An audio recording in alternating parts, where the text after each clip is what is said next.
This is the story of my Ghost Stalker. To give you some context, I'm a 22-year-old and this started happening to me when I was 14 years old. The very start of it wasn't something too extreme, so everyone in the house ignored it, and to this day I don't know if that was a good choice or not. It was kind of typical cliche things, actually. The doors would slam shut suddenly when no one was near them and there wasn't a draft in the house. The house was really old though, so we didn't think much of it. The very first day of us moving in, one of our neighbours was helping us move and she had a baby about the age of 5 months. I was sitting on the couch taking a breather as it was just me and my mum and our neighbour moving things in on that day. Both mums were outside talking to one another. Nothing unusual and nothing felt eerie. Just annoyed that I wasn't feeling good and I had to move a couch. Typical teenage angst. It was quiet and the baby was asleep in her car seat. And then, boom. A loud bang like a cannon went off and the whole house shook. I jumped off the couch and grabbed the baby out of her car seat and then ran outside. I don't really know to this day what happened. It wasn't a gunshot, and when I ran outside, not my mum nor my neighbour heard it. It was just me. I come from a not very well-off family. Me and my sister always had to share a room, and at this point in life we were sharing a twin-size bed. We are both small in stature, so it wasn't anything horrible, just not ideal.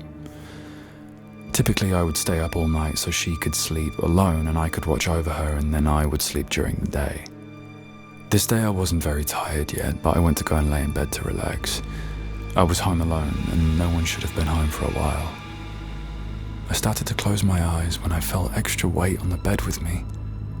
I figured my sister came home early from her friend's house and was wanting to nap. I went to put my phone on the charger when the screen showed a person with long hair behind me smiling at me.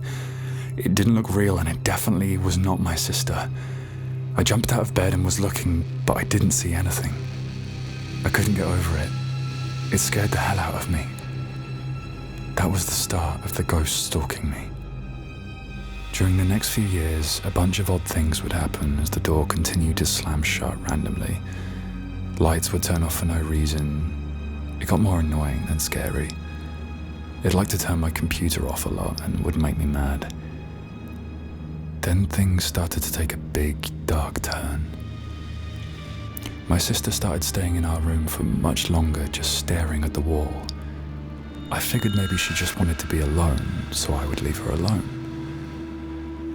I was getting particularly tired this day though, so I was going to go to our room to sleep.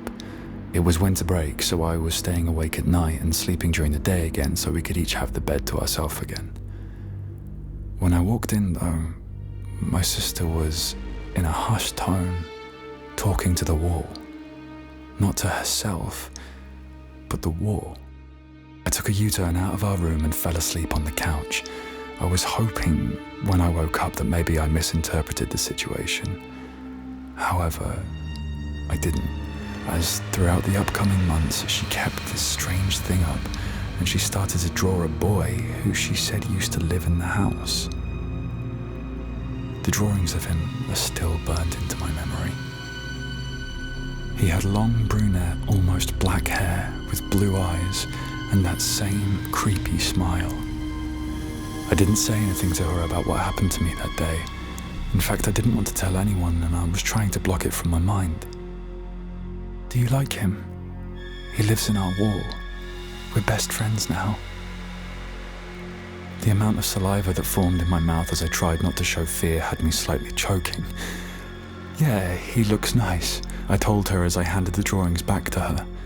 Some of them had angel wings attached to him and he was always in a striped shirt with the same expression. I went to tell my mum about my sister talking to the wall and, well, let's just say it didn't go well. A few more months went by and she would refuse to leave the room as if her whole life source revolved around her being in that room. I, however, felt eerie and cold every time I stepped into the room. I started refusing to go in there unless I had to and even started sleeping on the couch. Our couch was about as small as I am and it wasn't comfortable, but it was better than the feeling of someone staring at you until you passed out. Things started breaking around the house and people in the house got more mad than normal.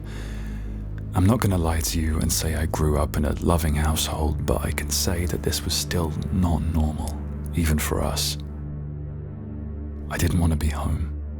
Something was wrong, and it wasn't just our family values. My sister's health wasn't the best at this point, and even though I wanted to never be home, and especially in that room, I would go in for her. We hitched up a tent and shoved our bed in there. I then made a blanket bed for me by the bed and in the tent. I don't really know what got into my sister, but she refused to sleep alone. She just couldn't, or wouldn't. So she would sleep on the bed and I would sleep on the blanket bed. I would talk to her until I knew she was in a deep sleep. I did this for longer than I'm willing to admit. I stopped leaving the house to take care of her. I still have no idea what was wrong with her, and she has no memory of it to this day. It's as if that whole year got erased from her memory completely. Fast forward a few more months and she stopped talking about this boy in our wall. Things stopped breaking. It still didn't feel right in the house. It's as if the house was never still. Doors still slammed shut, rooms still went cold, random cups still broke for no reason. It was all as if we agreed to ignore it without saying anything to one another. That's what I did. I ignored it. This went on for a good year and it became oddly normal to us. I didn't think much of it actually until a friend wanted to spend the night and got too scared to come back over. I would explain it's an old house, but no one ever bought it. I guess I thought if I could convince them, I could convince myself. During this time though, my mother started having it mess with her badly. I didn't know this until years later, but this is what happened to her. Every night when she would go to bed, she would feel the extra weight beside her and my father. She ignored it and would go to sleep. She would wake up to someone pushing her, and she figured it was my dad tossing in his sleep.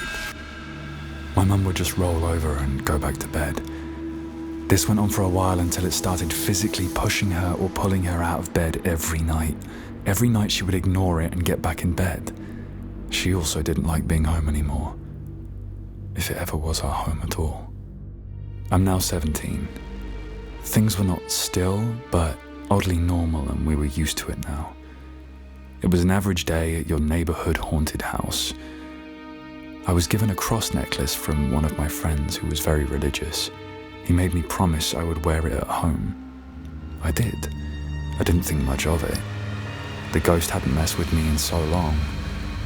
The very first night I went to bed with it on, I woke up not being able to breathe. My eyes opened up in horror as I saw him standing over me, choking me with my necklace. I was trying to cry, but I couldn't. I was pulling at the necklace and it stopped. I tore it off and I never wore it again. I had markings from that necklace for days. That was the first and last time it ever hurt me. My sister moved out and things in the house got a bit more quiet. I also moved out and everything was good for a year. I had no experiences at all. For personal reasons I don't want to share, I ended up moving in with some friends after that year. Things were pretty normal, but the air didn't feel still. I knew right away that I moved into another haunted house. I mean, I grew up in a haunted house. I can do it again. I didn't stay there longer than a year, and this is the reason why. Nothing happened really at first, and it stayed out of the way for a bit. One day in the kitchen, I just felt someone watching me. I didn't think much of it, and then I felt it everywhere I went in the house. Sadly, nothing I wasn't used to. My best friend and roommate told me her bathroom light kept flickering even though she changed the bulbs. I never went in her bathroom again. Again, to this day, I don't know why, but I just felt unnerved, and I told myself I either had to be out of the house or asleep by 1 a.m. I was suffering from insomnia and at the same time from depression, so I just assumed I was scaring myself. One night I didn't take enough sleep medicine and it hit 2 a.m. It appeared in front of me. It just walked so casually through my bedroom door and stared at me. It was completely blacked out, like a shadow. It had no features at all, besides a human outline. But I just knew we were staring at one another. It cocked his head at me, and then just walked out. From there on, I saw it everywhere in the house, as if I got so lucky to be the chosen one to see it. To be honest, it never did anything to me. It just stared all the time at everyone. Then would just walk around doing this routine at night of checking on everyone. I had no fear of it, but I didn't want it either. I moved out, and nothing has happened since. I'm 22 now, and anytime I walk into a house, I immediately check to see if the air is still.